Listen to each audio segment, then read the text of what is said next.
मकमदरी गुप्तू होता तयाच्या हातू पैठा झाली।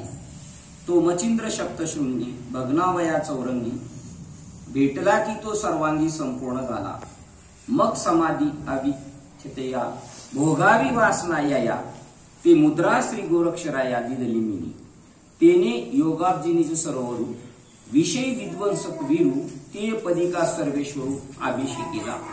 मग तिही ते शांभव अद्वयानंद वैभव संपादिले सप्रभव श्री गहिनीनाथा तेने कळकाळो तो भूता आला देखून निवृत्ता ती आज्ञा श्री निवृत्तीनाथा दिदली ऐसी ना आदि गुरु शंकरा लागोनी शिष्य परंपरा बोधाचा संसारा झाला जो अमुते तो हा तू घेऊन आगवा कळी गिळीत आहे जीवा सर्व प्रकारे धावा करीपा वेगी।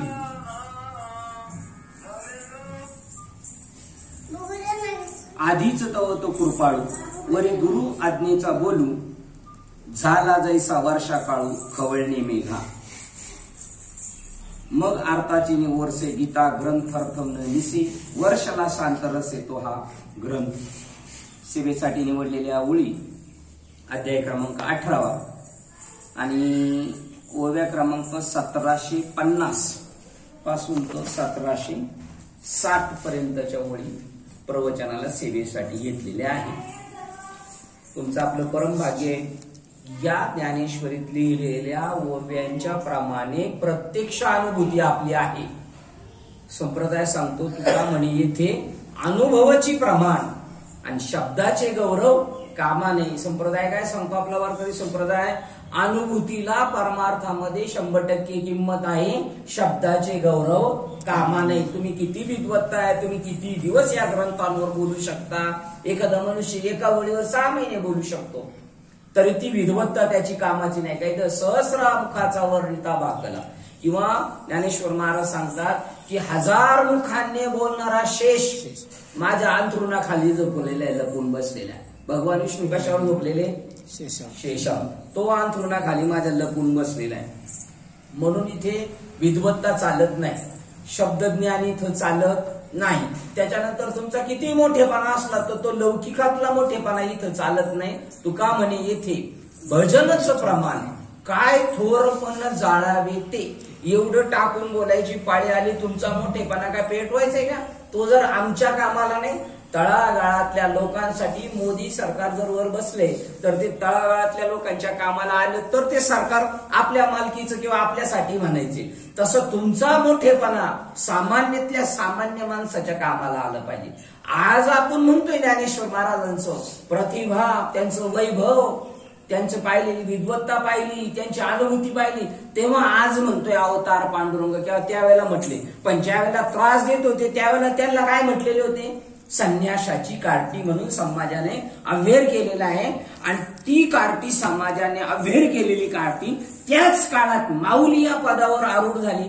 त्याला काय कारण आहे ते इथं प्रतिपादन केलेले आहे की गोर गहिनीनाथाच्या कृपेने त्यांना अनुभूती संपन्न ज्ञान भेटलं। वाचिक ज्ञान नाही इथं, पटपाठांतराचा विषय नाही। म्हणून तुका म्हणे येथे अनुभवाची प्रमाण शब्दाचे गौरव कामा नाही। शब्द ज्ञानाचं काहीच जाणं विठोबाची खून विरळच जाणे अशा प्रकारचं सुख देणारा इथे विषय हा गीतेचा समारोप करताना शब्दशः गीता म्हणून बोललेले, पण हा ग्रंथ बोललेले। पण खरं म्हणजे गीता ग्रंथ म्हणजे संतांकडे असणार गूढ गम्य ज्ञान। ते अर्जुनाला रणभूमीवर ते ज्ञान दिलं ज्याची वाखाणणी हरिपाठामध्ये प्राकर्षाने केलेली, पण दुर्दैवाने महाराष्ट्राला त्याची ओळख नाही। ज्ञान गुढ आहे, अजूनही गुढच आहे। काय ज्ञान कसं आहे? गुढ आहे आणि अजूनही गुढ आहे। ज्ञानोबरायांनी ते प्रगट गुह्य बोले त्यांनी प्रगट केलं, परंतु पुन्हा कालांतराने त्याच्यावर काय झालं? आवरण आलं। आवरण आल्यानंतर नाथ महाराज पुन्हा जन्माला आले, आलेलं आवरण काढलं। त्याचा दृष्टांत देतात की अज्ञानाची मुळी माझ्या कंठाला लागली, नाथबाबांना सांगितलं ती येऊन काढ। तशी अज्ञानाची मुळी लागलेली आहे सगळ्या समाजाला, म्हणून नाथबाबा आले। त्याच्यानंतर पुन्हा तुकोबारायला यावं लागलं की अज्ञान माजल्यानंतर। तसं हे परंपरेने चालूच राहतं आणि असा विषय ज्ञानेश्वर महाराजांना मिळाल्यानंतर त्यांनी डोकतर क्रांती केली. कशाच्या बेसवर त्यांनी क्रांती केलेली आहे? हे ज्ञानेश्वर महाराजांचे वाक्य कशाच्या जोरावर आहे? तरी अवधान एक वार दिजे आणि मग मी सर्व सुखाशी पात्र होईजे. हे प्रतिज्ञा उत्तर माझे उघड ऐका. टाटा बिर्ला मुबलक पैसा आहे त्यांच्याकडं, अंबानी, तरी ते सर्व सुखाला पात्र आहेत का? बरं, महाराष्ट्रातले दिग्गज महात्मे आहेत मोठे, ते सुखाला पात्र झालेत का? आणि ते झाले असतील एकटे, त्यात नवल नाही. त्यांच्या पायाजवळ बसून सामान्य ग्रस्त जसा गाववा गुळ खाण्यासाठी नाथबाबाकडे राहिला, परंतु तो पण असामान्य झाला. जर हे झाले असतील सर्व सुखाला पात्र, तर त्यांच्या पायाजवळ बसलेले झालेत का? तर त्या व्यक्तीला आपण म्हणू शकतो तो सर्व सुखाला पात्र झालाय. एरवी नाही, जरी तो त्याला प्राप्त झाला असला तरी सर्व सुखाला प्राप्त नाही. नाथ बाबांना जायची वेळ आली त्यावेळेला त्यांचा भावार्थ रामायण ग्रंथ चालू असताना त्यांना प्रश्न पडला की माझा आता शेवट आलेला आहे आणि अर्धा ग्रंथ अपूर्ण राहू शकतो, मग तो पूर्ण कोण करेल? तर त्यांचे खूप मोठे शिष्य होते, त्यामध्ये त्यांचा मुलगा तर अजून अग्रही भूमिकेचा असायचा नेहमी, हरिपंडित. आपण म्हणजे काशी रिटर्न, आपण म्हणजे काशी रिटर्न. काशी रिटर्नला शून्य किंमत आहे संप्रदायामध्ये. हा, ज्ञान घेऊन आला असेल तर ठीक आहे, आणि ज्ञान म्हणजे पोकळ गप्पा नाही, अनुभूतीचं ज्ञान. आणि ते त्याला अहंकार चढला, कारण तिकडून काही कोणती विद्वत्ता घेऊन आलो ना तर माणसाला अहंकार. 2 रुपये कमवा लागला, जर 2-4 भाऊ असेल त्याच्यामध्ये एखादा भाऊ जास्त कमवत असेल ना, त्याच्याकडे सहजच थोडा अहंकार येतोच, आहे की नाही? याच्यापेक्षा आपण कमवतो वेगळे. तसं ज्ञान घेऊन आलं ना, पंढरपूर मधले महाराज, आळंदी मधले, त्याच्यावर काशी म्हणलं, त्यांना ते अहंकार जिरवण्यासाठी हे ज्ञान आहे, वाढवण्यासाठी नाही. हे जर ज्ञान कळालं ना तर आपण एकदम स्वतःला एक शुद्र समजू.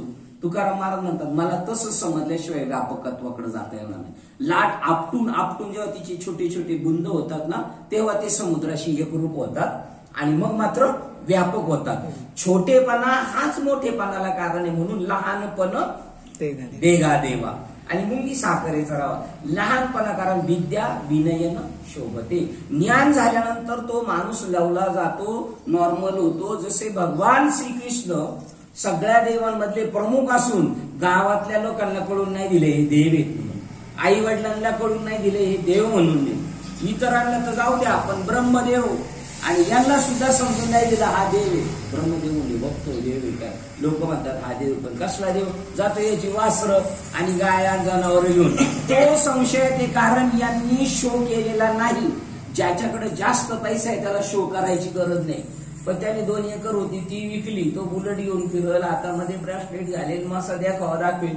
अति ज्ञान ज्याच्याकडे तो दाखवत नाही. अल्प ज्ञान पण ताठा हार, आहे ना? त्याप्रमाणे इथं ज्ञान झाल्यानंतर नॉर्मल होतो. घरातल्यांना कळालं नाही, ब्रह्मदेवाला कळालं नाही, इंद्राला कळालं नाही, असं सामान्य जीवन तो महात्मा जगतो. कारण त्याच्या दृष्टीने मी कोण विशेष नाही. जेव्हा दिव्य ज्ञान कळायला जातो तेव्हा हे सगळं जगत आहे ना, हरिपाठ सांगतो, भरला घनदाट हरी दिसे. वास्तविक आपल्याला त्याची तेवढी तशी यथार्थ अनुभूती नाही. 100 किलोचं पोतं असतंय तसं, त्याच्यात किती किलो गहू बसतात? तसे 100 किलोच्या पोत्यात जर दाबून दाबून भरले ते किती बसतील? 120-125 पर्यंत जातात, है की नाही? आणि त्याच्यानंतर ते गहू कशा क्वालिटीचे हे बघण्यासाठी तो कसा उसवून पाहतोय दुकानदार, बस त्याच्यामध्ये असं उसवलं बाहेर काढलं की सगळे आहे ते. कारण आपण म्हणलो पुढच्या बाजूनी काढा, मागच्या बाजूनी नाही. टोटल 120 किलो घनदाट काय त्याच्या आतमध्ये? गहूच आहे. तसा या जगतामध्ये घनदाट काय भरलेला आहे? हरी. पण आपली तशी दिसे अशी अनुभूती आहे का? मग ती दिसे अशी अनुभूती केव्हा येऊ शकते? हे दिव्य ज्ञान ज्याच्याकडे उतरलेले आहे, ज्याच्यामध्ये शरीरामध्ये, त्याची संगती केल्यावर. ज्ञानदेवा गोडी संगती सज्जनी. तुम्हाला ज्ञानेश्वर महाराज म्हणतात, मला गोडी आहे संगती सज्जनांच्या राहण्याचा, आणि त्यांच्या संगतीत राहिल्यानंतर परिणाम काय? हरी दिसे जनी वनी आत्मतत्वी. आत्मतत्वाने जनामध्ये वनामध्ये परमात्मा दिसला जातो. आणि ही अनुभूती घेण्यासाठी काय आहे त्या? आता तुमची 3 माळ्याची बिल्डिंग आहे, वरचा माळा, पहिला, तिसरा, आणि हे सगळं आलो आम्ही. तुम्ही जर पुढे लग्नाला गेले सगळे आणि म्हणले चला आरोडे बाबांच्या घरी जाऊ, आणि दरवाज्यात येऊन आम्ही बसले बाहेर येऊ का? तुम्ही गेले तिकडं आणि तुम्ही फोन तर करायचा, शेजाऱ्याकडे चावी आहे, म्हणजे अख्ख्या या बंगल्याचं वर्म काय आहे? चावी वर्म आहे. ती चावी खुलली तर पंखा लावून थंडगार हवेत बसू शकतो, फ्रीज मधून थंड पाण्याची बाटली काढू शकतो आणि ऐस पैस आराम करू शकतो. त्याचं वर्म काय आहे? ते. तसं या सर्व जगत परमात्मा हे कळण्याचं वर्म काय आहे? ते संतांकडे, ते गूढ आहे. आज तागायत गूढ आहे, हे आश्चर्य आहे. आळंदीत साधा अभ्यास होत नाही, काशीत साधा अभ्यास होत नाही, पंढरपूरमध्ये साधा अभ्यास होत नाही. पण तो अभ्यास फक्त जर असला तर ठराविक जीवनाच्या कामाचा असेल. आपल्या गावाला जेव्हा सप्ताहभर होतो त्याचं कारण आहे, आळंदीत जो तुम्ही अभ्यास केलाय तुम्हाला जे प्राप्त झालंय ते मी वावरात पाणी भरणारा माणूस आहे, मला प्राप्त व्हावे म्हणून अगत्याने तुम्हाला निमंत्रण आहे. आमच्या गावी या, खाण्यापिण्याची राहण्याची याचा सांगसोय करून आम्ही तुम्हाला रिटर्न पाठवू का?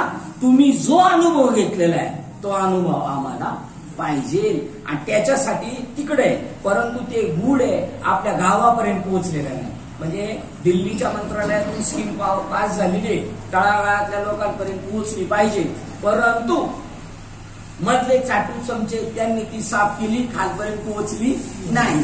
तद्वत ज्ञानेश्वरांनी जी प्रतिज्ञा केली तरी अवधारण एक वार दिली, सर्व सुखाशी पात्र होईल, सर्व सुख. साखरे महाराजांची ज्ञानेश्वरी, विनायक नारायण जोशी त्यांच्या ज्ञानेश्वरी सुख या शब्दावर लगेच त्यांनी आकडा टाकला. इथे 2 नंबर खाली अर्थ पाहायचा. सर्व सुख म्हणजे आत्मसुख, परमात्म्याची प्रत्यक्ष भेट ज्याने होईल त्या सुखाला आपण पात्र होऊ. आणि असं दिव्य ज्ञान या ज्ञानेश्वरीमध्ये ठेवलेले आणि ती जर आपल्याला भेटली, ती दिव्य गूढ आजही गूढ आहे. आणि जर एखाद्याला कळालं, समजा आता आपण या 25 जण 10 जण वाचतोय आणि ऐकतोय ना, आपल्याला कळालं ते गूढ आहे, ते गूढ आहे, ते गूढ आहे. असं एक दिव्य ज्ञान आहे ज्ञानेश्वराचं, ते गूढ आहे. आणि ते जर आपल्याला पाहिजे असेल तर पुढे परत शेरा मारलंय. ते कसं आहे? गम्य गूढ आहे. पण जरी तुम्हाला त्या गूढचं कळालं, असं एक गूढ ज्ञान आहे, असं एक गूढ ज्ञान आहे, मग ते आम्हाला मिळेल का? मिळेल का? मिळायला कसं आहे? ते गम्य, पण ते ज्ञान देवाला धरले. आणि म्हणून संन्यासाची काठी दूषण जाऊन माऊली हे विशेष पद माऊलींना भेटलेले. त्याचं मूळ कारण आहे ना, ते एकदम सस्पेन्स आहे, गूढ आहे. पण मी म्हणाला आता आपण 10-12 जण आहेत ना, मी आपण परम भाग्यवान आहे. श्रीपाद बाबांच्या कृपेने जसं ज्ञानदेवा लादले, ज्ञानदेव म्हणे निवृत्ती निर्गुण आणि दिलेले संपूर्ण, तसं तुम्ही आपण म्हणू श्रीपाद कृपेने दिलेले संपूर्ण माझे हाती. विश्वाचं अंतिम सत्य काय आहे ते आपल्याला मिळालेले गम्य असताना सुद्धा. उदाहरण सांगायचं तर ते मिळायला जरी एखाद्याच्या दरवाज्यात आलं तरी तो नको म्हणू शकतो. जसं व्यास महर्षी आपल्या कुळाचा रास होऊ नये म्हणून मुद्दाम भगवान कृष्णाने शिष्टाई केली तरी सक्सेस नाही ना झाली. मी जातो आता आणि मी स्वतः जातो म्हणले. कोण म्हटले? महर्षी व्यास. आणि गेल्यानंतर धृतराष्ट्राला भेटले आणि वेड्या तुला एवढं सगळं सांगितलं तरी तुझ्या डोक्यात बसत नाही का? त्यांच्या डोक्यात बसत नाही का म्हटले. मग तुम्ही काय करा?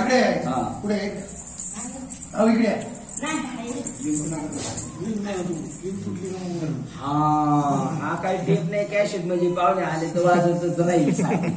तुमच्या आतुरतेवर आहे. जसं ज्ञानेश्वर महाराजांना व्या ते संकल्प अहो चंद्रकांतू द्रवता होय, ही हातोटी चंद्रिके आहे. ते वक्ता तो वक्ता नव्हे श्रोते विन. श्रोता जसा टवकारलेला असतो ना तसं महाराजांना उदार येणार. आणि श्रोता जर आळ्या पिळ्या द्यायला लागला तर ज्ञानेश्वर महाराज म्हणतात माझं उन्मलनाच्या दशेत आलेलं ज्ञान परत सुकून जाईल. जसे ओपन झाले ना, पण कदाचित ते मावळू शकतं. काय सांगत होतं सांगा बरं आता.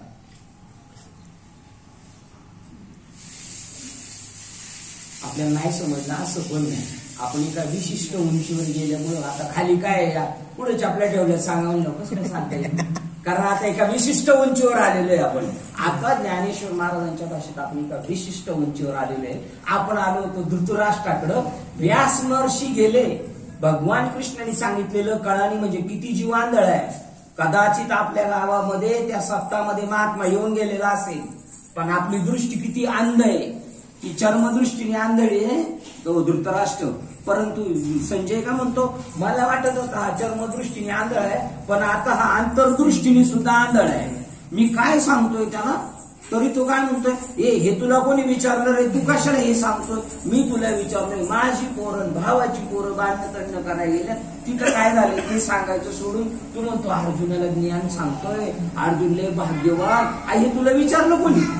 असा आंधळा धृतराष्ट्र त्याला ज्ञान देण्यासाठी ती दिव्य दृष्टी का ज्ञान गूढ गम्य, ते गूढ गम्य आंधळ्या धृतराष्ट्राला देतो. म्हणजे जागेवर बसल्यावर कळलं त्याला आपले 100 बी मारणार आहेत आणि आपल्याला तुकड्या मोडायला यांच्याकडे राहावं लागेल. त्यामुळं आपण सबमिट घडून आणू, पण त्याचं कर्म इतकं बॅड. तो काय म्हणतो, मला नका देऊ, या संजयाला द्या.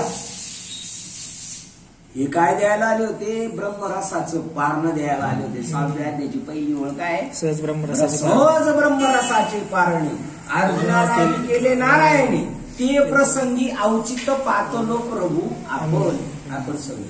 द्यायचं कोणाला होतं ते, धृतराष्ट्राला. आणि धृतराष्ट्र म्हणतो मला नको देऊ ते दिव्य ज्ञान, ते कोणाला द्या, संजयाला द्या, हा माझा नोकर आहे त्याला. संजय म्हणतो काय भाग्य, ब्रह्मरसाचे पारण अर्जुनासाठी आलं होतं धृतराष्ट्राला आणि ते मला भेटलेले. तसं तुमचं आपलं कर्म आहे.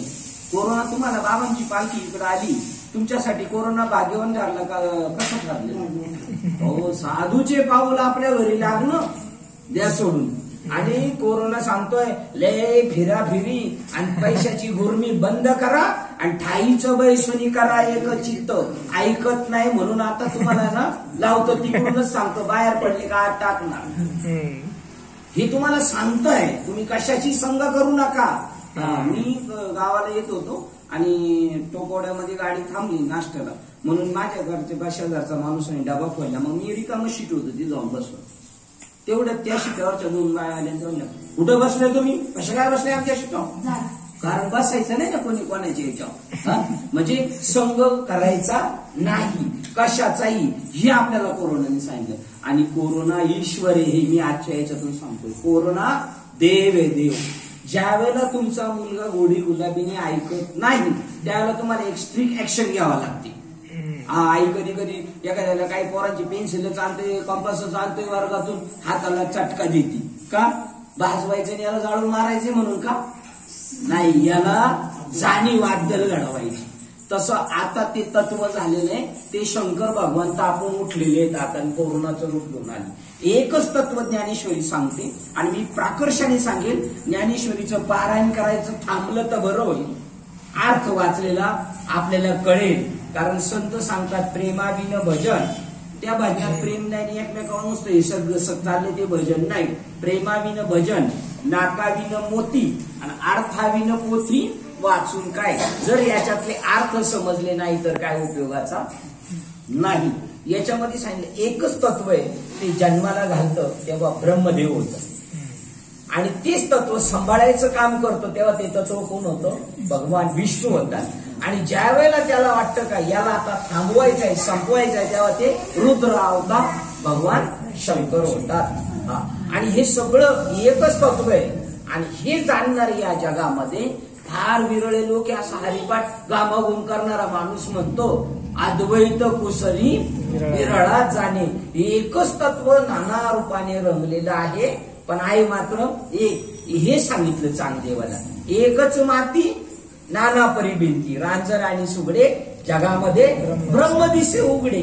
आता तुम्ही सांगा आपल्याला ब्रह्म उघडे दिसते, आपण जे प्रत्यक्ष पाहतोय ना ते ब्रह्म पाहतोय. असं माणूस पाहत नाही, जनावर पाहत नाही, झाडं झुडपं पाहत नाही. हे सगळं वृक्ष वेली वगैरे हिंसर श्वापत प्राणी, हा 84 लक्ष योनीची टाकसाळ कोण नटलेला आहे, देव नटलेला आहे. देव नटला नाना परी किंवा अनंत रूपे अनंत वेशे देखील आम्ही त्याचे. किंवा भजन मंडळीचा सुपीर अभंग पाटे विष्णुमय जग. हे जग काय आहे सगळं. असं कधी वाटतं का आपल्या शेजारी कीर्तनाला दाटी करायला लागलं बस हे सर तिकडे दाटी पंढरपूर मध्ये गाडी पकडायला गेले वारीवरून, धडका धडकी का याला ढकली देतो त्याला पुढं कोणाला ढकलता रे तुम्ही पंढरपूर मध्ये, जाऊ दे इतर ठिकाणी नाही कळलं तिथं कळालं पाहिजे ना. जग काय आहे, विष्णुमय जग, सगळं विष्णूने व्याप्त आहे. एक गोष्ट सांगतो कोरोनाच्या संबंधाने पुढे जातो. अर्जुनाला प्रश्न पडला मी मारणार नाही, मारलं तर मला पाप लागल आणि ही लोक मरतील. देव म्हणले मरत नाही कोण, हा खरा अबाधित सिद्धांत आहे गीतेचा. कोण मरत नाही कोण जन्माला येत नाही, पण कल्पनेमुळे वाटतं तसं. साप पडलाय, रस्सी पडलेली आहे आणि येणाऱ्या माणसाला वाटलं अरे साप आहे साप आहे, आणि पडली काय. आता त्याच्या दृष्टीने कोणाचा जन्म झालाय तिथं, आणि नंतर बॅटरी आणणार आहे, काठ्या लाठ्या आणा, 15 वाजले आणा, लाठ्या काठ्या आणा, आणि मारताना सांभाळून मारा, जर का ते सुटलं तर डावधरी.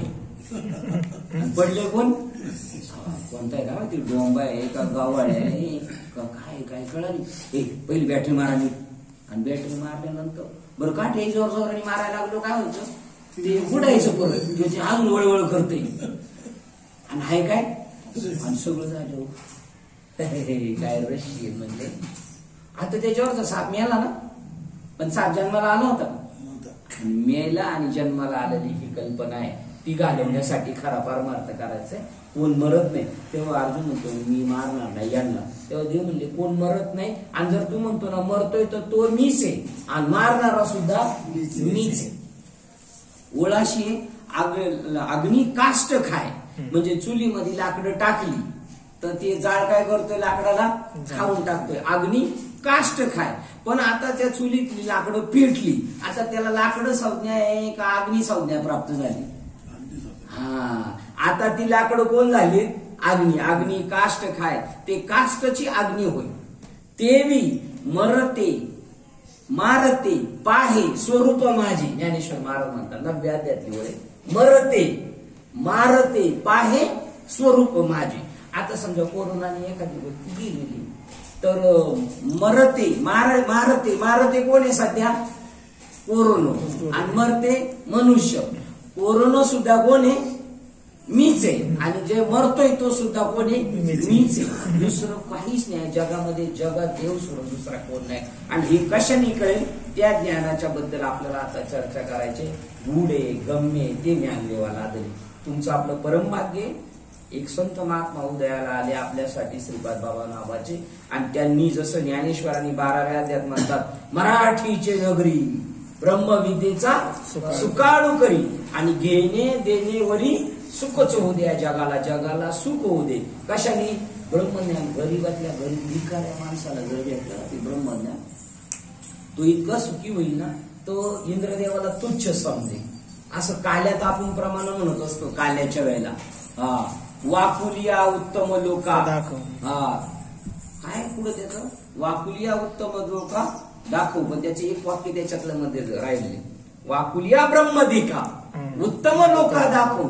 आम्हाला जे भेटलं ना खायला ते ब्रह्म लोकातल्या लोकांना पण नाही भेटले. वाकुलिया तुमचं जसं आता बघा बरं, खाऊ कोणाला दिलाय, सगळ्यात बारक्या पोराला दिलेल्या, वैष्णवला पण नाही, आणि त्याच्या मोठ्या भावाला नाही त्याला, आणि आता त्याला भेटले एकट्याला, बाकीच्या लोकांना नाही ना, तो एक एक खाणार, दुसऱ्याला म्हणणार टुक टुक टुक टुक टुक टुक टुक. तसं मृत्यू लोकातले लोक ब्रह्म लोकातल्या लोकांना टुक टुक टुक टुक. आम्हाला संतांच्या कृपेने ब्रह्मज्ञान ब्रह्म चाखायला भेटलं, तुम्हाला नाही. वाकुलिया ब्रह्मदिका, आणि उत्तम लोका दाखवू, जे सगळ्यांना दुर्लभ ते आपल्याला मिळालेले. आणि त्याचं कारण ते म्हणतात, मग कसं काय मिळालंय जगामध्ये, गुडगम्य कसं काय समाजात बाहेर आलं. तर काही लोकांचं असं म्हणणे, नाही नाही गुडगम्य काय नाही, आपलं उघडा मंत्र जाणार, रामकृष्ण म्हणा, चुकतीला यातना गर्भवास, हे तुकोबराचं म्हणणं.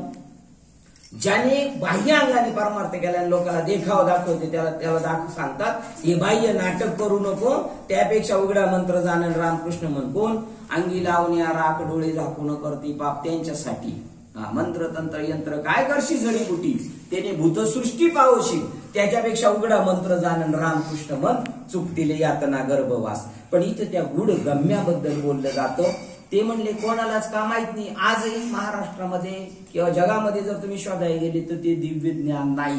जे संजयाला दिलंय व्यासांनी ते काय ते विचारायचं आपल्याला. किंवा गहिनीनाथाने जाता जाता निवृत्ती दादाला असं काय दिलेलं आहे.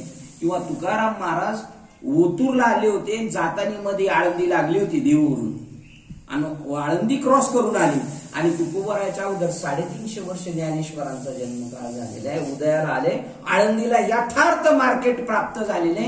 मग तुकोबराचं समाधान करणारा माणूस आळंदीत नसावा का त्यावेळेला? 100% नाही. ते बाबाजी चैतन्य समाधीस्थ आहेत. 50 वर्ष अगोदर समाधीत घेतलेला मनुष्य महात्मा तुकाराम महाराजांनी त्यांना समाधीच्या बाहेर यावं लागलं. बाबाजी चैतन्यांना आणि तुकाराम महाराजांना काय अनुग्रह दिला, तो गूढगम्य. नाथबाबांना जनार्दन स्वामींनी काय दिलं, ते गूढगम्य. ते फक्त दोन्ही पक्ष, जसं पूर्वीच्या काळामध्ये मार्केटमध्ये गेलं ना, तर बाजारामध्ये जेव्हा माल घ्यायचा असला का तो असं हत्या धरायच्या, ते फक्त घेणाराला देणारालाच कळायचं कितीच्या भावात गेलाय. आणि माल तर बाजारातून गेलाय, पण कितीच्या भावात गेलाय मला माहिती. तसं ब्रह्म काहींना प्राप्त झाले ना, काहींना नाही प्राप्त झालं. आपल्याला माल घ्यायचा होता पण आपणही हत्या दिला होता पण आपल्याला नाही मिळालं. पण काय भावात गेला हे जसं सस्पेन्स आहे, गूढ आहे, तसं ज्ञान गूढ आहे. आणि ते कोणालाच माहित नाही. नवे नवे पार्वतीला माहित नाही, लक्ष्मीला सुद्धा माहित. ह्या जवळच्या किती माणूस घरातल्या सगळ्या गोष्टी मंडळीला सांगितल्याशिवाय राहतोय का? कोणाला नाही सांगायचं, पण पांडुरंग बरोबर केला. आणि मग तो पार्वतीला पण सांगितलं नाही भगवान शंकरांनी, आणि लक्ष्मीला नाही सांगितलं. आणि मग भगवान शंकर ज्यावेळेला ध्यानाला बसायचे आणि पार्वतीने लग्न केलं शंकराशी, का ठरवून केलेलं आहे बरं का. तिने म्हटले मला करायचंय तर लग्न भगवान शंकराशी.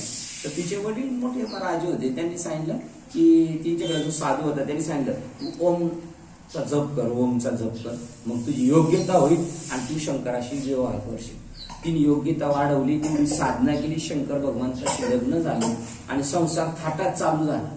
पण शंकर भगवान नेहमी ध्यानस्थ बसायचे. आणि इंद्र लोकांमध्ये काय अडचण आली का इंद्र काहीतरी गाराने घेऊन यायचं, शंकराला समाधीस्थ बाजूला करायचा भंग, अशा असं समाशीचं निराकरण करायचं की मग ते निघून जायचे, काही परत ध्यानाला.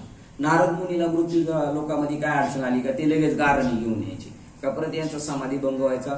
त्यांचं उत्तर दिल्यानंतर ते परत ध्यानाला बसायचे.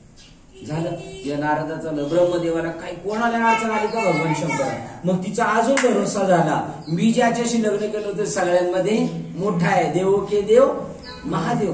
पण जर तुम्ही सगळ्यात मोठे तर तुम्ही कोणाचं भजन करतो, तर लगेच कीर्तनात प्रमाणे येणार, रामपूजी सदाशिव भजन करी महादेव. रामपूजी सदाशिव म्हणजे राम भगवान शंकराचं ध्यान करतो आणि शंकर रामाचं करतो, असं नाही, मूळ स्वरूपाचं भजन करतो. मग पार्वतीने हट्ट धरला, तेव्हा मी कोणाचं भजन करतो तुम्ही सांगा. ते म्हणले मी सांगणार नाही. आणि त्यावेळेला म्हणतात लक्ष्मीने पण असाच प्रश्न विचारला होता विष्णू भगवंताने, हो तुम्ही काय करताय, खुशाल झोपून राहता भगवान शंकर असे आहेत ना फोटोमध्ये, आणि विष्णू कसे शेषावर झोपले.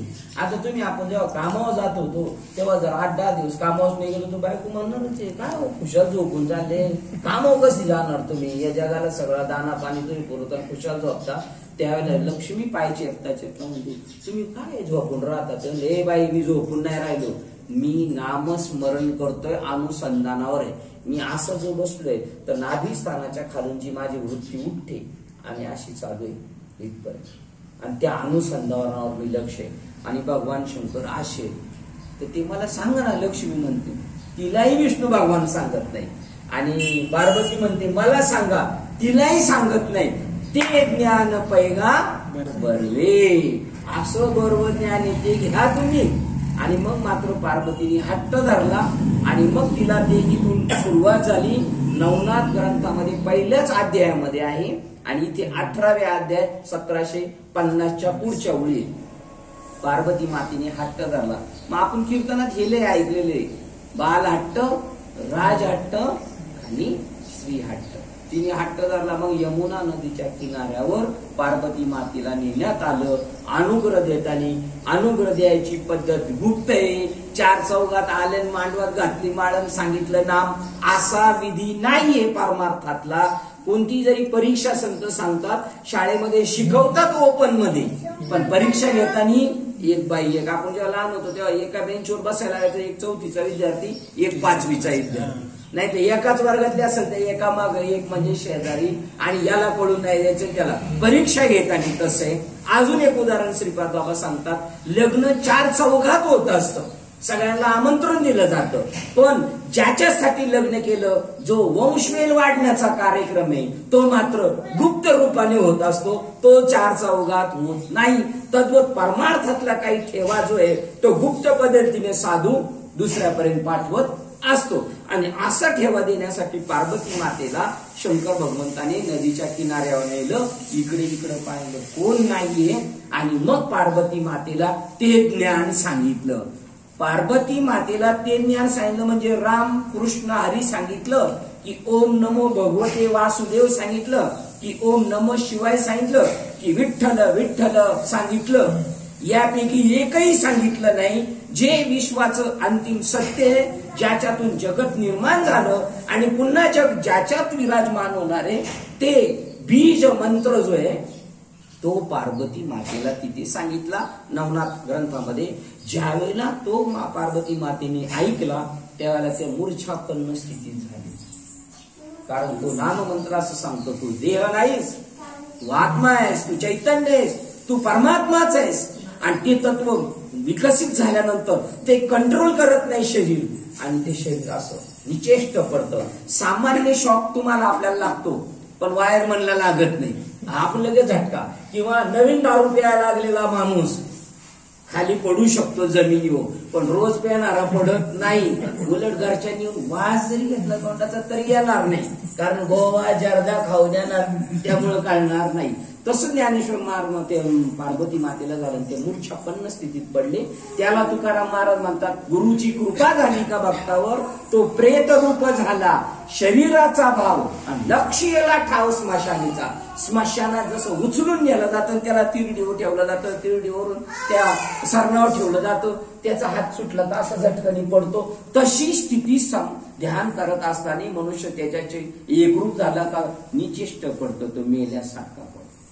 आणि आजूबाजूला जसं मुलं रडत असतात, तसं रडती रात्रंदिवस काम क्रोध माया, आणि म्हणती हाय हाय यमधर्म. अशी स्थिती होती. नाथबाबा भागवतामध्ये त्याचा उल्लेख करतात, गुरुचा मंत्र गुणगम्य भेटला आणि त्याची जर ध्यानधारणा केली तर ज्याला समाधी म्हणतात, ज्याला तो त्या परमात्म्याशी एकरूप होतो, तेव्हा त्याची स्थिती काय होती त्याचा परिणाम सांगतात, जो मोले मदिरा खाय तो सुद्धा मदिरानंदे नाचे गाय.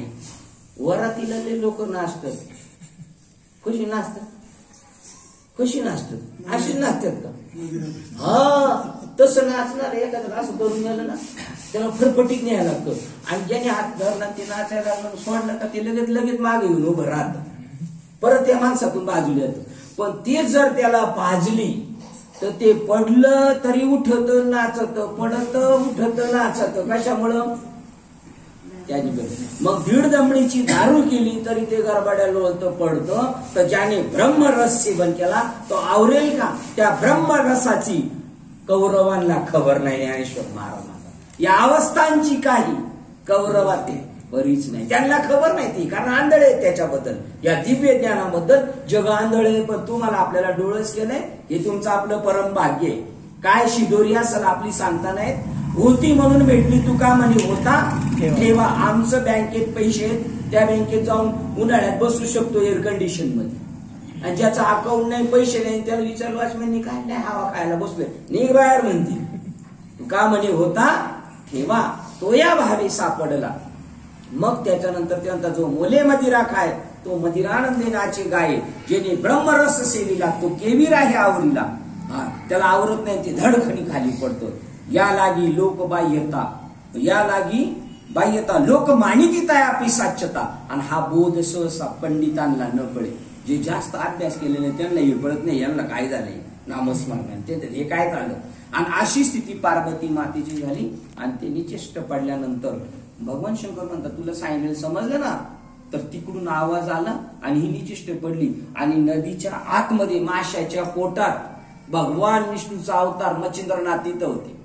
आणि ते म्हणायला लागले, बाबो माझ्या जन्माचं सार्थक झालं. मी स्वतःला 3.5 हाताच्या देहा एवढा समजत होतो, पण मी तर आकाश एवढा आहे. जसा तुकाराम महाराज म्हणतात, तुका आकाश एवढा, तसा मी आहे, मी एवढसा नाहीये. आणि श्रीपाद बाबांचं एक वाक्य आहे, तुम्ही सुद्धा आकाश एवढे. तुमच्या आत्ता या घडीला तुमच्या नाकातलं आकाश प्रकाश आणि जाणारा वायू हा तुमच्या पुरता आहे मर्यादित का जगभर आहे? नाही, जगभर आहे. असं काही सांगाय का? तिकडून आरोधी बाबांनी वडायचं आणि इकडून मी वडायचं आहे, त्याला काही सांगा नाही. तो व्यापक आहे. आणि अजून एक जाता जाता आठवण करून देतो, देव तुमचा नोकर आहे. जसा अर्जुनाचा नोकर होता ना, तसा देव तुमचा नोकर आहे. गाडीचा ड्रायव्हर जर ठेवला तर त्याला पगार द्यावा लागतो ना नोकराला. पण अर्जुनाने देव गाडीचा ड्रायव्हर केला पण पगार दिला. तुमच्या पण गाडीचा ड्रायव्हर परमात्मा आहे. आज कोरोनानी व्हेंटिलेटरवर गेले तर त्याचं बिल वाढते ना, कारण ते मशीन आतमध्ये श्वास ढकलते, हवा, ऑक्सिजन. आणि आता तुमचं ऑक्सिजन कोण आतमध्ये ढकलते? देव ढकलतोय. आता देव व्हेंटिलेटरचं काम करतोय आपलं. आणि जोपर्यंत काम करतोय तोपर्यंत गणित सुधरून घ्यायचं, नाही तर त्या व्हेंटिलेटरवर गेलं काय खरं नाही. हे सारखं ढकलायचं काम करतोय आतमध्ये. म्या बोलविल्या वेदू बोली, म्या चालविल्या सूर्य चाले, आणि म्या हलविल्या प्राणू हले, जगाशी चालिता मीच ऐकू. आणि असा श्वास आतमध्ये जातोय तो तिथं भजनाची खरी मेघ. त्याला म्हणतात अजपा जपणे. उलट प्राणाचा हा प्राणच आपलं भजन करतोय. आणि त्याचं रूपक दिलंय, विना ठेवलाय तुमच्या सप्त्यात 7 दिवस वाजत सारखा. हा विना सारखा चालू आहे, खरा हे भजन चालू आहे. आणि आपलं ते रूपक केलेले ते भजन. आणि पाळी ज्याची त्याने ताबडतोब यावे, कारण रात्री 12ला ज्याची पाळी ते झोपलेले आणि हे उठून राहते. हा विना खरा चालू आहे. आणि ते भजन मच्छिंद्रनाथाला माशाच्या पोटात असताना कळल्यानंतर तो म्हणतो मी तर व्यापक आहे. भगवान शंकर म्हणतात मी हिला सांगितले नीचं निचेष्ट पडली. कोण बोलतोय? अंतर्ध्यान पाहिलं, माशाच्या पोटात आहे. मिळालंय तुम्हाला, पण कळून घेण्यासाठी माशाच्या पोटातून बाहेर आल्यावर भगवान दत्तात्रयांची भेट घ्या, म्हणजे त्याचा उलगडा होईल. अजून आदिनाथ उमा बीज प्रगटले. कोणतं बीज प्रगटले? अध्याय क्रमांक 18 श्लोक ओळ क्रमांक 1750च्या पुढं ते बीज प्रगटले. आणि मच्छिंद्राला लादले सहज स्थिती. मच्छिंद्र साहस करायला गेलता. आणि मला आठवलं म्हणून मी सांगतो, कदाचित तुम्ही विनोद समजाल. राणी पप्पांचं नाव काय? मच्छिंद्र. त्यांना सहज स्थितीत बसले. पांडुरंगाच्या आईला बोलायची खूप सवय. आणि ते कुणी पाहुणे आले का आमच्याकडे येतातच, कारण त्यांच्या दरवाज्यावरून पाहुणे आमच्यात. आणि शिंदे दादा आमच्या घरी आले. आणि आपल्या विषय माणसाचा काय सगळा विषय येतो त्यांचा. आणि मग त्या बसल्या ऐकता ऐकता त्यांना पटलं. आणि मग पटायला लागलं का दादा अजून सांगत बसले. आणि मग म्हणले तुम्हाला घ्यायचंय का नाम? माळ घालावं लागेल. ते म्हणले घालीन मी. म्हणले मग थांबा ना, मी एकटी का? घरी गेले. मच्छिंद्रनाथ शंकर असेच बसले होते. त्यांना काहीच सांगितलं नाही आमच्या काय चर्चा झाल्या. तुम्ही चला, आपल्याला बाबाकडून जाऊन अनुग्रह घ्यायचाय. हे दुसरं उदाहरण आहे. मच्छिंद्राला धले सहज स्थिती. हे माझं जवळचं उदाहरण आहे, माझ्या डोळ्यासमोरचं. आणि त्याचा परिणाम पांडुरंग आहे. पांडुरंगचं पोरग काय नाचतंय, थाय थाय नाचतंय. त्याच्या कीर्तन ते कीर्तन ऐकायला इतर बाजूच्या बाया येतात ना, तिथं विभागातल्या ते बिस्किटचा पुडा घेऊन येतात. ते पोरावर प्रसन्न होऊन. आणि एक दिवशी ते आलं नाही कीर्तनाला, तर आमच्या मंडळीत एक बाई विचारलं अनोळखी बाई, ते पोरग नाही आलं नाही, त्याची आई आली नाही म्हणून नाही. मी हा त्याला बिस्किटचा पुडा आणलाय, त्याला द्या बर का घरी. देव तुमचं काम करील. तुम्हाला नको असलेल्या गोष्टी घरी पाठवून देईल. मग मच्छिंद्रनाथाला भेटलं, तिथं सहज स्थिती सांगितलेली आहे. आणि इथं सांगतात त्या शिर कल्लोळात पहिलं काय सांगितलं? आणि गुरु कान मंत्र देतात. क्षीर सिंधूच्या परिसरी शक्तीच्या कर्णकुरी नेनो काहीतरी पुरारी सांगितले जे. बघा इथं लिहिलेलं शक्तीच्या कर्णकुरी. शक्तीच्या वर एक आकडा दिलाय, त्याचा खाली अर्थ दिलाय पार्वतीच्या. शक्ती म्हणजे कोण? पार्वतीच्या. कर्णकुरी कान रूपी गुहेत. तो नाममंत्र सांगितला. गुहा आहे ना, याच्यात गेलेले शब्द दिसतात का? नाही. पण काय परिणाम येतो त्याच्यावर नंतर कळेल. तुम्ही जमिनीत बी पेरताना ती प्रक्रिया आहे. 7व्या अध्यायात सांगतात ज्ञानदेव म्हणे मी चाडे. माझं चाड केलं डोक्याचं गुरुने. ज्ञानदेव म्हणे मी चाडे, सद्गुरुनी केले कोडे. माता हात ठेविले नव्हे बीच वाहिले. माझ्या डोक्यात माझ्या सद्गुरूंनी माझ्या डोक्याचं चाड केलं आणि माझ्या त्या चाड्यात बी वाहिले. आता शेतकरी जर इथं पेरीत असला तर आपल्याला इथून दिसेल पेरणी चालू बरं का. पण काय पेरतोय हे या माळ्यावरून कळेल का तिथं काय पेरायचं काम चाललंय ते? त्याला जाऊन विचारावं लागेल का प्रत्यक्ष पाहावं लागेल. पण पेरणी चालू 100%.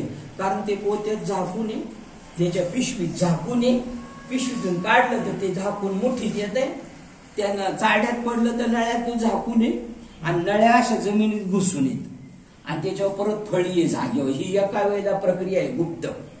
आणि जर का ते उघडं पडलं तर कावळा चिमणी खाईल, काहीच मिळणार नाही. आणि जर गाडून ठेवलं तर मोडी झाड होईल आणि फळ होईल. बर, आता ते पोरांसाठी पेरले ना, मग घरात शेंगा ठेवलेले आहेत आणि पेरायची शेंगदाणे ठेवले आणि पोरग म्हणते नातू, तुमचा नातू बाहेर का म्हणलं द्या बाबा, द्या बाबा, तुम्ही द्या पेरायचे. मग ते त्याच्यासाठी नाही का? त्याच्यासाठीच आहे, पण त्या प्रक्रियेतून गेल्यावर मला एकाचे 100 शेंगदाणे करायचे. एक शेंगदाणा पेरला का 50 शेंगा येतील आणि ते एकाचे 2 म्हणजे 100 करायचे आणि मग तुला द्यायचे. तसे हे गुढ गम्य, ही प्रक्रिया आहे संप्रदायातली. ती प्रक्रिया गुप्त आहे आता. नाही नाही गम्य, नाही नाही गायबच झालेली आहे ती आता. अशी प्रक्रियाच नाही म्हणले, असं काही राहिलंच नाही आता ते. मग ते म्हणतात कर्णपुरी म्हणजे कानात पेरलं. नेनो काही त्रिपुरारी, त्रिपुरारी शंकर भगवानांनी सांगितले जय. काय सांगितलं शंकर भगवंतांनी? तर मध्ये टीव्हीला एक कीर्तन झालं होतं. त्या कीर्तनात म्हटले, मला एका ताईने सांगितलं, मी म्हणले त्या महाराजांना फोन करणार होते. तर ते महाराज म्हणजे शंकरांनी पार्वतीच्या कानात काय सांगितलं ते भगवान ज्ञानेश्वर महाराज म्हणतात त्रिपुरारी सांगितले जे, ते गुप्त आहे. आणि काय नको काय सांगितलं? मग ते म्हणतात आता ज्ञानेश्वरालाच नाही माहिती काय सांगितलं तर मी तरी काय सांगू. आता तसं आहे का? काही ज्या गोष्टी आहेत त्या गुप्तच ठेवायच्या असतात, सांगायच्या नसतात. त्यामुळे सांगायच्या नाही. पण ज्याला विचारायचं तो गरजवंत आहे त्याला मात्र सांगितल्याशिवाय राहायचं नाही. त्याप्रमाणे सांगितलं. आणि ते म्हणतात त्या तो मचिंद्र सप्तशृंगी त्या शिरकल्लोळात, त्या पाण्याच्या आत मकरुदरी गुप्त, माशाच्या पोटात गुप्त रूपाने होता. कोण? तयाच्या हाती पैठा झाला. कोण होता? ते सांगतात विष्णूचा अवतार तिथं गुप्त होता. त्याला ते माहिती झाली. बघ किती सायाचे पत्नीला सांगत नाही दोन्ही देव, कसं काय आपल्यापर्यंत आलं असते. पण त्या दोघं बायकांनी हट्ट केला, तो फायद्याचा झाला. मग म्हणतात माया माया, त्या मायाच आहेत ना, त्या मायेमुळे आपल्याला ब्रह्म कळालं, नाही तर कळालं नसतं. मग ते म्हणतात तो मचिंद्र पाशाच्या पोटात असावी त्याला तिथं प्राप्त झालं. तो मचिंद्र सप्तशृंगी भग्नावया चौरंगी भेटला की तो सर्वांगी संपूर्ण झाला. आता अख्ख्या महाराष्ट्रातल्या आणि ते चित्र बी दाखवले नवनाथ ग्रंथात. तसं आपण तेवढ्या प्रसन्न झालो नाही की चौरंगी नाथाच्या बापाने त्याचे हातपाय तोडून त्याला कुठे टाकला होता? सप्तशृंगी पर्वतावर टाकला होता. आणि तो मग ते हात आणि पाय तोडल्यावर चौरंगासारखा दिसत होता. आणि सप्तशृंगी पर्वतावर मचिंद्रनाथाची गोरक्षनाथाची भेट झाल्यावर त्याला नाम दिलं ते गुढगुम्य. तो सर्वांगाने पूर्ण झाला म्हणजे परमार्थिक परिपूर्णता झाली.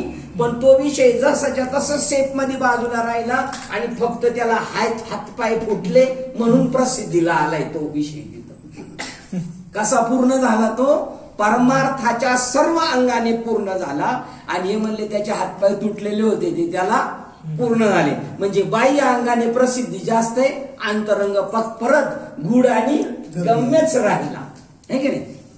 मग ते म्हणतात तेने योगाब्जिनी सरोवरू, योगाचं जे सरोवर आहे ओळ क्रमांक 54, त्याचा अर्थ मराठीतला वाचायचा. आणि मी म्हणेन हा अर्थ ह्या ओळी वाचण्यापेक्षा सुरुवातीला नवीन माणसांनी कमीत कमी 5 ते 10 वेळा अर्थ वाचला पाहिजे मराठीतला, तर खरी ज्ञानेश्वरी कळे. हे वाचून फक्त आपल्यालाच वाटतं पुण्य होते, बरं का, पुण्य होते. इथं पुण्य बी नाही पाप बी नाही. एक मधले बाबा एक वाक्य सांगतात, शेतकऱ्याने शेती पेरली तर पुण्य आहे का पाप आहे? नांगरली तर शेती नांगरणी पाप आहे का पुण्य आहे? पाप बी नाही पुण्य नाही, ते कर्मच आहे, कर्तव्य त्याचं ते केलंच पाहिजे. पाप पण नाही आणि पुण्य बी नाही. तसं ज्ञानेश्वरी वाचणं पाप बी नाही पुण्य बी नाही समजून घेणे ना आपल्याला कळून घ्यायचंय मी कोण आहे, जगत काय आहे हे कळून घ्यायचंय. नुसतं पुण्य झालं पुण्य होत नसतं आणि पाप बी होत नाही वाचले म्हणून. आपल्याला आपली सोडवणूक करायची. 54 क्रमांकाची ओळ सांगते, त्या मचिंद्रनाथाने योगरूपी कमळाचे जणू सरोवर, एकचडी एकी भगवान शंकर एकपट मचिंद्र दुप्पट आणि तिप्पटे गोरक्षनाथ. त्यांनी अख्खा भारत भ्रमण केलं आणि आपल्या वारकरी संप्रदायाचे ज्ञान अख्ख्या भारतात व्यापकत्वाला आणलेले. त्याचं नाव आहे मराठीचे नगरी ब्रह्मविद्येचं सुकाळ करी. पण फक्त मराठी नगरीपर्यंत ठेवणार नाही, घेणे देणेवरी सुखच होऊ दे या जगाला, अख्ख्या जगाला वाटायचं एवढं दिव्य ज्ञान आहे.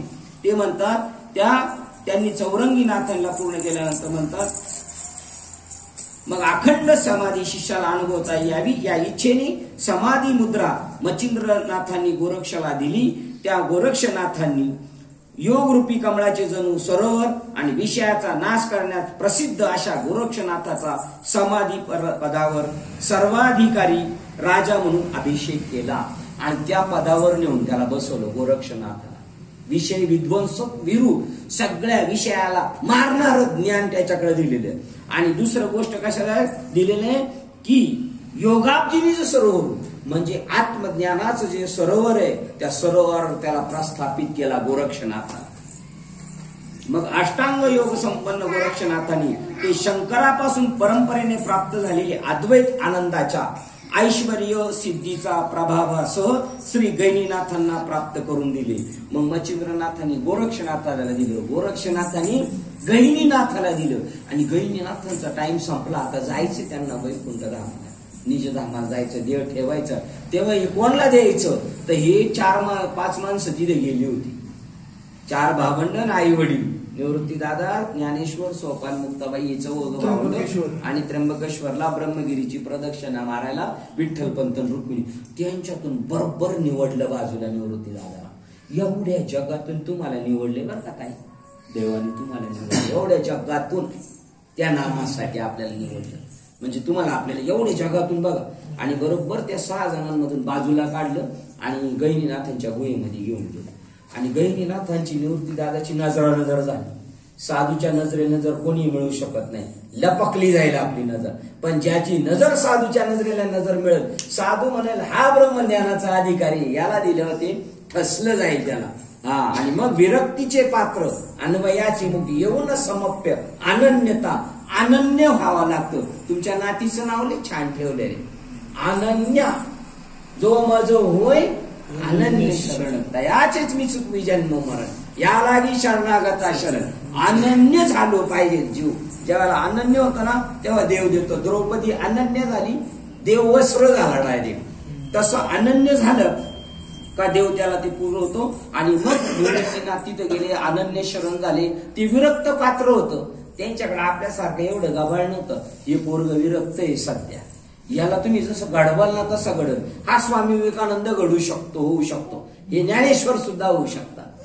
हा ओल्या चिखलाला जसा पाहिजे तसा आकार देऊ शकतो. आता आपल्याला आकार बसेल का नाही, पाहिजे तसा नाही घडणार, पण यांना घडू शकतो.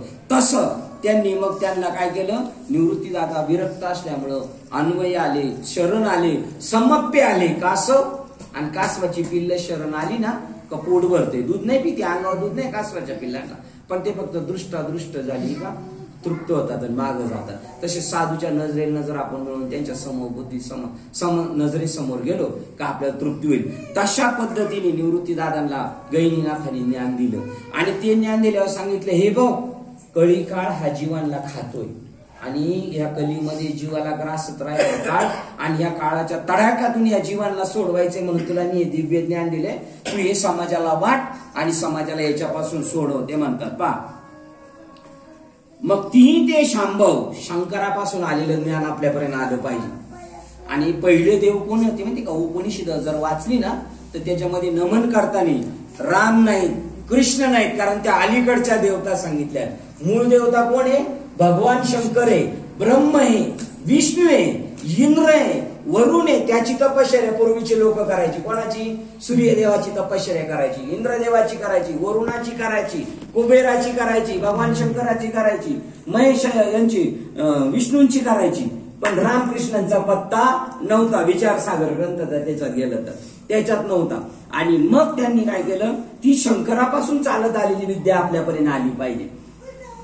मग ते म्हणतात मग तीही ते शांभव अद्वयानंद वैभव, त्या अद्वैत स्वरूपामध्ये आपल्याला प्रस्थापित करू शकतो असलं वैभव. संपादिले सप्रभव श्री गैनीनाथा. मग जसंच्या तसं आलेलं ते मच्छिंद्राने गैनीनाथाला दिलं. तेने कळी काळीतून भूता, कळी काळीत भूता आला देखून निर्ता. हा काळ कळी काळ जीवाला खातोय ही कनवळा निर्माण झाला. आणि मग त्याने ते आज्ञा निवृत्तीनाथा दिली आयसी. गहिनीनाथाला वाईट वाटलं. मी सांगितलं हे तुला जी विद्या देतो ना निवृत्ती दादा, तू ही महाराष्ट्रात नेऊन वाट सर्वांना, सामान्य जीवांना, कारण जीव काळाच्या तडाख्यात जाऊन मरतात आणि ब्रह्मज्ञान त्यांना होत नाही, म्हणून तुला विद्या दिलेली तिथे. आणि एकदा का ती विद्या आपल्याला भेटली की आपण कळी काळाच्या तावडीत सापडू शकत नाही. पण कोरोनामध्ये लोकांनी माळात काढून टाकल्या सुरुवात केली, भरोसाच नाही हरिपाठावर. ते म्हणतात की बघा यमे कुळ गोत्र वर्जिले, कारण दिव्य ज्ञानाचा उपदेशच नाही. गुरूंनी पहिलं गुरूंनी ना चिल्लूभर पाण्यात उडी मारून मरायला पाहिजे. आपण का अपयशी ठरलो त्याला पूर्ण करण्यासाठी, त्याची भूमिका का नाही दृढ केली आपण. ते म्हणतात की जो भक्त झाला देवाचा त्याला काळ टच करू शकत नाही, असा हरिपाठ सांगतो. अशी ज्ञानेश्वरी सांगितले. ते म्हणतात यमे कुळ गोत्र वर्जिले, त्याला एकट्याला नाही बर का, त्याच्या कुळाला गोत्राला वर्ज केलं, स्पर्श करू शकत नाही. अशा प्रकारचं त्यांना ती. आणि कळी काळाच्या तडाख्यातून सोडो, कळी काळाचा तडाखा लागणार नाही. आपण मरू पण आपलं शरीर मारणार आहे, आपण नाही मारणार. आपण चिरंजीव आहोत, आत्मा चिरंजीव आहे, शरीर मात्र मारणार आहे. आणि मग कळी काळाच्या तडाख्यात सापडणार नाही असं ज्ञान दिलं. आणि मग आणि आज्ञा काय दिली माहिती का, नादी गुरु शंकरा लागोडी शिष्य परंपरा, बोधाचा हा संसारा झाला जो अमुते. हे पहा गहिनीनाथ आपल्या म्हणतात निवृत्ती दादाला, आपल्याला जे शंकरापासून जे परंपरेने ज्ञान आलंय हरि